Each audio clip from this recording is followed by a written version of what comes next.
para Andrés D'Alessandro, sua despedida dos gramados, não só do Beira-Rio, né? O último jogo da carreira de Andrés D'Alessandro. Voltou para essa...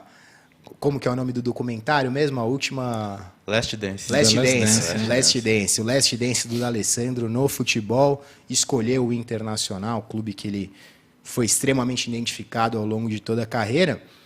E fez gol. E foi o melhor em campo contra o Fortaleza. Cara, fazer o gol na despedida dá todo um charme especial, Nossa, né? é muita sorte também, né? O cara é iluminado. E não foi gol de pênalti calculado, né? Embora, foi um golaço. Foi um golaço. Acho que foi rolinho até, né? No cortezinho que ele deu na área. Vamos mostrar primeiro como foi o jogo do D'Alessandro, depois a gente se aprofunda um pouco mais. O tweet mesmo aí. Foi o melhor em campo pelo índice Footstats, um gol, acertou o alvo na única finalização que ele deu, mas criou 4 chances de gol também, 4 assistências para a finalização. Foi o terceiro jogador do Inter com mais passes na partida e um drible também, justamente o drible do gol, 7,1 no índice Footstats na sua despedida. Agora vamos mostrar os números dele pelo Internacional ao longo de toda a carreira. 529 jogos pelo Colorado. O segundo cara com mais jogos na história pelo clube, com 97 gols, sendo 73 deles no Beira-Rio, mostra ainda mais essa identificação que ele tem com o Colorado, gosta demais de jogar em casa, 113 passes para gol, as assistências, 13 títulos, o segundo cara com mais jogos na história, como a gente falou, o primeiro que mais atuou pelo Inter no Brasileirão, na Libertadores e na Copa do Brasil, e o artilheiro do Beira-Rio pós-reforma, né? 28 gols dele no Beira-Rio foram no novo Beira-Rio pós-reforma. Ninguém fez mais gols do que Andrés D'Alessandro. E é o que a gente estava falando, né? Incrível, cara. Ele volta para o Internacional. No jogo de reestreia dele, ele faz um gol no Beira-Rio. E no último jogo dele pelo Internacional, ele faz um gol.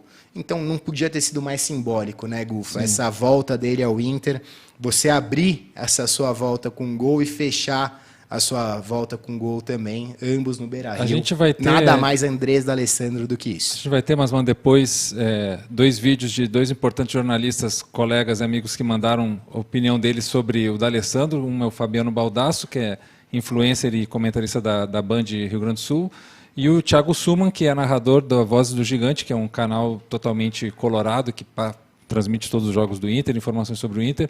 Mas tem uma coisa do D'Alessandro que eu acho interessante destacar aqui da carreira dele inteira, né? Porque o D'Alessandro, ele é formado no River Plate e ele foi fundado nessa rivalidade River-Boca, que para mim é a maior rivalidade do mundo, porque não é só uma rivalidade dentro de campo. O país argentino se divide entre River e Boca e tudo é a partir daí. A identificação do argentino vem a partir dessa rivalidade. O Grenal é isso dentro de um estado. Então, como ele foi forjado nisso daí, ele entende isso, ele levou isso no peito. Ele foi talvez o cara que conseguiu mais absorver essa coisa da rivalidade Grenal e não só ser um grande jogador dentro de campo, maestro e que ganhou títulos e grandes jogos, mas que conseguiu trazer a torcida junto. Ele conseguiu ser um torcedor em campo, ele conseguiu realmente personificar essa rivalidade e dizer que não, nós somos o Inter e vocês do Grêmio não servem para nada. E mesmo assim, sempre foi muito respeitado pela maioria dos torcedores gremistas como um grande jogador. Então, dentro desse processo inteiro dele de entender a cultura, eu acho que a partir daí foi que, bom, aqui eu consigo me colocar bem. Porque se a gente for ver o D'Alessandro no Zaragoza, no Wolfsburg e no Portsmouth, ele não fez uma carreira brilhante nesses clubes, ele não foi bem, né? Mas na seleção, no River, no São Lourenço e no Inter, sim, porque ele entende essa cultura. E aí eu quero me lembrar de 2 situações que eu acho da carreira dele marcantes. O jogo de volta da final da Sul-Americana contra o Estudiantes de La Plata, com o Verón ainda voando, né, maestro, aquele Estudiantes era muito forte, né, que depois até foi campeão da Libertadores, não, foi campeão da Libertadores antes, eu acho, depois, não me lembro agora. No jogo de volta, o D'Alessandro comeu a bola, o jogo no Beira-Rio.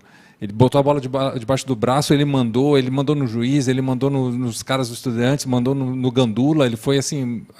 Sabe aquele jogo que você fala assim, pô, o cara ganhou sozinho, apesar do gol foi do Nilmar, mas ele jogou demais. E a final do Mundial Sub-20, 2001, ele ainda era do River Plate, né, jogando pela seleção argentina, ele foi 3-1 ou 3-0 a Argentina contra a Gana, na final, e ele deu 2 assistências para o gol do Saviola e para o terceiro gol que eu não me lembro quem fez, mas eu tenho essa lembrança, Masman, de eu ter visto assim, um camisa 10 sub-20 que dominou o jogo. Eu falei, esse cara vai ser o novo Maradona. Esse cara vai vir assim como... Eu não conhecia ainda o futebol do Alessandro, conheci naquele Mundial, e eu falei, esse cara vai brilhar demais onde ele for jogar. E eu comecei a acompanhar aí a carreira dele, e ele não foi o que eu esperava. Ele só terminou sendo esse grande craque quando ele foi finalmente para o Internacional. Então ele se encontrou no Inter. É por isso que aí eu acho que é o casamento perfeito de um cara que entendeu uma cultura de um lugar, ele teve a representatividade da torcida e ele mesmo se encontrou nesse clube, o futebol que era promissor dele lá atrás, 20 anos antes, e ele era uma grande figura. E tem uma coisa engraçada nisso tudo, que um ano que ele foi para o Inter, ele foi em 2008, né? Se eu não me engano, em janeiro de 2008, o então diretor do Grêmio, Paulo Pelaipe, anunciou que havia contratado o D'Alessandro para o Grêmio, para jogar no Grêmio. Caramba. E que foi assim, estava tudo certo, só faltava assinar aquela coisa toda e no final não aconteceu. Então essa história poderia ter sido completamente diferente. Divisor de águas total. Porque ele, se viesse para jogar no Grêmio, ele certamente entenderia a mesma cultura, porque é a mesma cultura. Sim. Tanto faz estar no Grêmio ou no Inter, saberia entender a grenalização, mas ele traria todo esse aspecto grenalizado para o Grêmio. Se daria certo ou não, é uma especulação que não existe no futebol. Deu certo no Inter, mas poderia ter sido diferente essa história se ele tivesse realmente fechado com o Paulo Pelaipe lá em janeiro de 2008. E Gufá, quer mandar alguma aí? O Matt Lino tá falando que é a despedida número 8 dele, mas eu acho que essa é a 8 e a final mesmo, né? Essa acho que é definitiva mesmo. E aí, na reunião de pauta, vou contar a história de bastidores aqui pra rapaziada, Dedé também, a gente tava falando sobre os ídolos do Inter, né? E aí a gente tava falando de Falcão, Fernandão, D'Alessandro. E aí naquela noite, eu vi um tweet, eu não vou conseguir lembrar o nome do cara que falou isso, mas parecia que ele tava ouvindo a nossa conversa, porque ele falou das diferenças desses 3 ídolos, que o Falcão, ele é o maior ídolo do Inter em nível técnico. O Fernandão é o maior por ser um capitão, o maior capitão que o Inter liderança. E o D'Alessandro é muito que você falou do torcedor em campo. E aí é isso mesmo? Acho que ele acaba sendo um misto desses dois, né? Um misto de um líder e também... Meu áudio tá bom para vocês aí? Pode mandar. Mas enfim, tá valendo. Acho que muito misto disso, de um líder dentro de campo e de um cara de muita técnica também. A reação do Tyson, né, ao término do jogo, quando o D'Alessandro se aposenta, Tyson tava às lágrimas no colo do Dale, quase. Mostra muito essa importância que ele tinha dentro do elenco e como o D'Alessandro era um cara que todo mundo lá dentro gostava demais, vai continuar gostando, evidentemente, né? Ele só se aposentou. Sim. É aquela primeira morte dos jogadores, né? Quando se aposenta, o jogador acaba morrendo uma vez. Mas D'Alessandro fez história. Acho que nem tem como colocar um acima do outro nessas prateleiras, né? Sim, Você conseguiria falar qual é mais ídolo?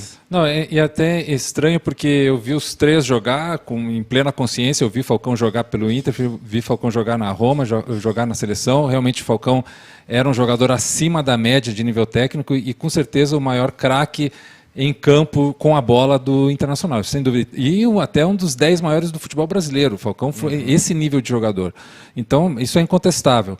Mas o Fernandão teve uma coisa de recuperar a autoestima colorada, né? De dar ao Inter uma cara de realmente ser um clube internacional, de disputar títulos internacionais, ganhar grandes títulos e ter essa voz mandante, essa voz impositiva de ser assim, essa camisa tem peso. E a morte trágica dele, eu acho que deu esse emblema de, a nossa grande liderança foi embora. Talvez se ele tivesse mais tempo de jogar, ele ou se diluísse um pouco essa liderança, porque quando ele foi treinador, ele não foi muito bem como treinador, e aí, ele queimou um pouco essa situação. Eu sou contra grandes ídolos serem treinadores dos clubes onde eles foram grandes ídolos, porque termina queimando essa situação. Então, né? D'Alessandro, treinador do Inter... talvez dê certo, né? O Renato Gaúcho deu certo no Grêmio, o Ceni talvez dê certo no São Paulo, mas vamos ver. E aí o D'Alessandro tem a liderança, porque ele é um grande líder, ele tem a qualidade técnica e ele tem a voz da torcida. Então, e ele é o segundo cara que mais vestiu a camisa do Inter na história. Então, se tudo isso não bota ele talvez num patamar acima de Fernandão e Falcão, eu não sei o que colocaria. Então, pessoalmente, eu vejo assim. Claro, o Falcão foi craque de bola, jogou demais, o símbolo do tricampeonato nacional do Inter nos anos 70. É o cara que botou o Inter na vitrine brasileira. Pô, o Inter é um time grande no Brasil. O Fernandão foi lá e botou o Inter é um time grande na vitrine internacional. Só que o D'Alessandro, para mim, é maior que os dois por tudo isso que eu acabei de falar antes. Só contar uma historinha de quando o D'Alessandro chegou no Inter, que eu era criança, e acho que foi o primeiro jogador que eu lembro que veio da Europa pro Brasil. E aí eu olhei e falei, caramba, o Inter tá trazendo esse cara, ele é da Europa, conhecia ele do videogame. Do FIFA, Eu falei, carequinha. cara, putz, não, o cara vai jogar muito aqui. Aí eu lembro muito bem de ter visto um gol que ele fez, acho que no primeiro ano dele de Inter, que ele pega a bola do meio de campo, conduz, dribla todo mundo e faz o gol. Eu falei, mano, azedou, velho, quem vai parar esse cara, né? Então acho que essa foi a primeira contato que eu tive com o D'Alessandro, pô, baita carreira, baita jogador, aposentou agora, mas... Tem muita história, né? Eu lembro do D'Alessandro ainda no River, lá em 2003, fez gol contra o Corinthians na Libertadores, gol de falta naquela eliminação do Corinthians. E essa época também, quando ele voltou da Europa, lembro muito bem disso aí. Jogava com ele no Portsmouth, no FIFA. Lembro bem disso. Na Europa é engraçado, até, ele não conseguiu dar consistência nem sequência, ele não conseguiu ser titular em nenhum time. Ele tava no álbum de figurinha da Copa, aí eu olhei e falei, pô, o cara da figurinha tá aqui no Brasil. Mano, e Dedé, até por essa inconsistência na Europa, ele não conseguiu dar continuidade na seleção. Né? Todos os treinadores que tiveram na seleção argentina, inclusive o Pekerman, que foi o grande treinador dele nesse Mundial Sub-20, não conseguiram colocar ele na seleção principal como a grande figura, porque ele não teve essa carreira na Europa tão consistente, mas aí no Inter ele realmente se encontrou. Né? Bom, Gufo, vamos fechar então com os vídeos, vídeo do Baldasso, a gente agradece demais aí por terem mandado os vídeos pra gente, ficaram bacanas demais, e do Thiago Suman também. Bota na tela pra gente, Junião, os depoimentos. Fala pessoal, tudo certo?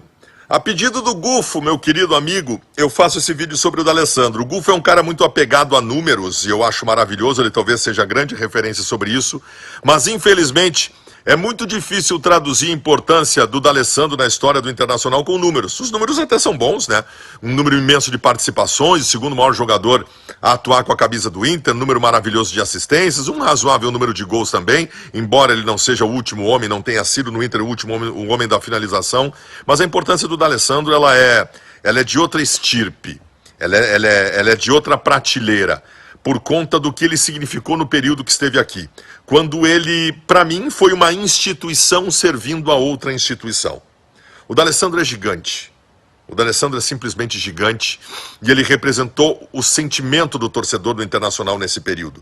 Nós temos hoje uma geração de novos colorados que virou torcedor do Internacional por causa do D'Alessandro. Nós temos milhares de crianças no Rio Grande do Sul que se chamam D'Alessandro. Então, assim, ele foi o símbolo do poder e significado da camisa do Inter no cenário do futebol brasileiro e mundial nos 14 anos que ele esteve aqui. Então é muito maior do que número. O D'Alessandro é a cara do Inter. D'Alessandro e Inter quase se confundem. Por isso a emoção de todos os colorados. Fala galera do Footstats, Thiago Suman, jornalista colorado, para falar de D'Alessandro, né? Neste que pode ser marcado como um primeiro dia da era pós-D'Alessandrina, né? De uma maneira a ser um marcador de página, D'Alessandro entra aí para o panteão da mitologia colorada, não tem como ser diferente, não só pelo vulto que foi em aspectos de título, em aspectos de liderança, mas o complemento disso tudo, né? Eu costumo dizer que D'Alessandro não à toa nasceu argentino porque estava fadado a ser um tango, tragicômico muitas vezes, seja com seu perfil temperamental, um jogador brigador, que refutou qualquer tipo de ameaça ao time quando esteve em campo e até fora dele, e que criou um emblema dessa coisa da raça, né? O Inter que sempre foi marcado, especialmente pelas suas grandes academias de futebol, né? De uma técnica impecável, ele compunha isso com um elemento, né? Vamos dizer, um glacê do seu futebol, que é essa coisa da raça. É um jogador que vai fazer falta, não só ao Internacional, mas ao futebol brasileiro de maneira geral, porque era um personagem acima de qualquer coisa. E D'Alessandro, ele tamanha é a sua ausência hoje, sentida já menos de 24 horas após a sua aposentadoria, que tecnicamente o Inter não tem um D'Alessandro. Isso resume tudo, né? D'Alessandro agora vai para uma outra seara, mas de todas as formas vai fazer falta o Internacional, seja como personagem, como atleta, como cidadão e, é claro, como ídolo. Não tem como ser diferente. Um grande abraço, contem comigo sempre que precisarem. Pô, bacana demais, hein? Show. Valeu, Baldasso, valeu, Thiago Suman. Gostei muito de diversas partes. Mas a parte do Baldasso falar que era uma instituição representando uma instituição, né? O Thiago Suman, que até falou da era da Alessandrina, né? Gostei desse termo também, ficou bacana. E acho que exprime bastante. Mostra um pouco do que era o D'Alessandro. Exprime bastante todo o sentimento do torcedor colorado com a instituição Andrés D'Alessandro.